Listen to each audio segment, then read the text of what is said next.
Bonjour à toutes et à tous, ravi de vous retrouver aujourd'hui pour ce petit vidéo conseil. Aujourd'hui, je vais vous parler de l'activité physique dans la nature, qui est donc la troisième clé pour être en bonne santé dont nous avons déjà parlé, l'alimentation, l'exercice physique dans la nature, le sommeil de qualité et réparateur et une pensée saine et un mental sain. Donc aujourd'hui, activité physique dans la nature. Pour ceux et celles qui ne me connaissent pas, Danielle Chiron, praticienne de santé naturelle, praticienne EFT, experte auprès des femmes de 40 ans et plus, souffrant de grands stress et de douleurs chroniques et souhaitant s'en libérer naturellement, rapidement, pour tout le temps. Et maintenant, j'interviens aussi auprès de groupes d'enfants dans les écoles en pratiquant l'EFT, ce qui leur apporte une grande détente, une grande relaxation et qui a un impact énorme sur leur sommeil de façon positive.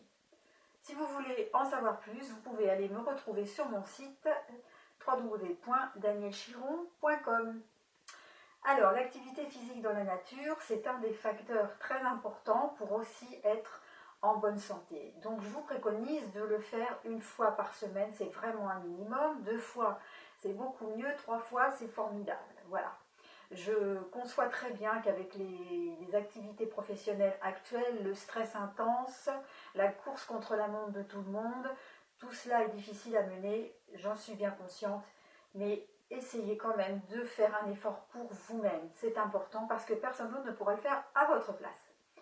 Alors, pourquoi dans la nature? Pourquoi aller dehors? Parce que vous allez respirer de l'air et cela va réoxygéner vos cellules de votre corps et aussi, surtout, apporter de l'oxygène à votre cerveau. Et si vous avez des métiers où vous avez besoin de votre tête, votre cerveau pour travailler et que cela vous entraîne une fatigue psychique, vous allez vous apercevoir que au bout d'un certain temps, vous allez se sentir beaucoup plus détendu, plus zen, plus relaxé et que vous allez retrouver aussi de la créativité au cours de ces sorties.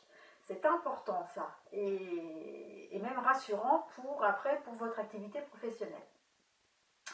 Moi, j'ai découvert la marche nordique. En ce moment, je suis une adepte de la marche nordique. Je trouve que c'est un sport tellement formidable. D'abord qu'on peut aussi pratiquer seul. Il suffit de se procurer 2 bâtons. Mais c'est surtout que c'est un sport hyper complet avec une grande facilité parce que donc le fait de marcher avec des bâtons, vous allez faire travailler tout le haut de votre corps. Et puis le fait de marcher, vous faites travailler tout le bas de votre corps. Donc tout travaille absolument bien, avec grande facilité et aucune douleur. Bon, après, vous avez le jogging, évidemment, le footing, en petite quantité et fait correctement. Et puis, vous avez bien d'autres sports. Je ne suis pas là pour vous énumérer les sports, je ne suis pas professeur de sport, mais je suis là pour vous faire comprendre que notre corps a besoin d'une activité sportive en douceur et surtout dehors. Parce que les activités physiques à l'intérieur, c'est bien d'en faire plutôt que de rien faire du tout, mais rien ne remplace l'air extérieur. Ça, c'est vraiment important.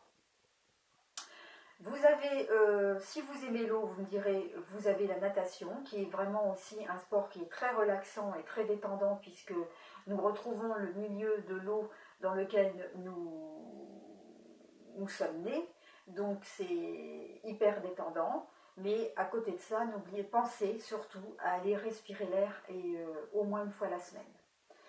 Donc voilà pour aujourd'hui. J'aimerais bien, pour ce vidéo conseil, j'aimerais bien avoir vos retours, vos sentiments, les exercices que vous faites.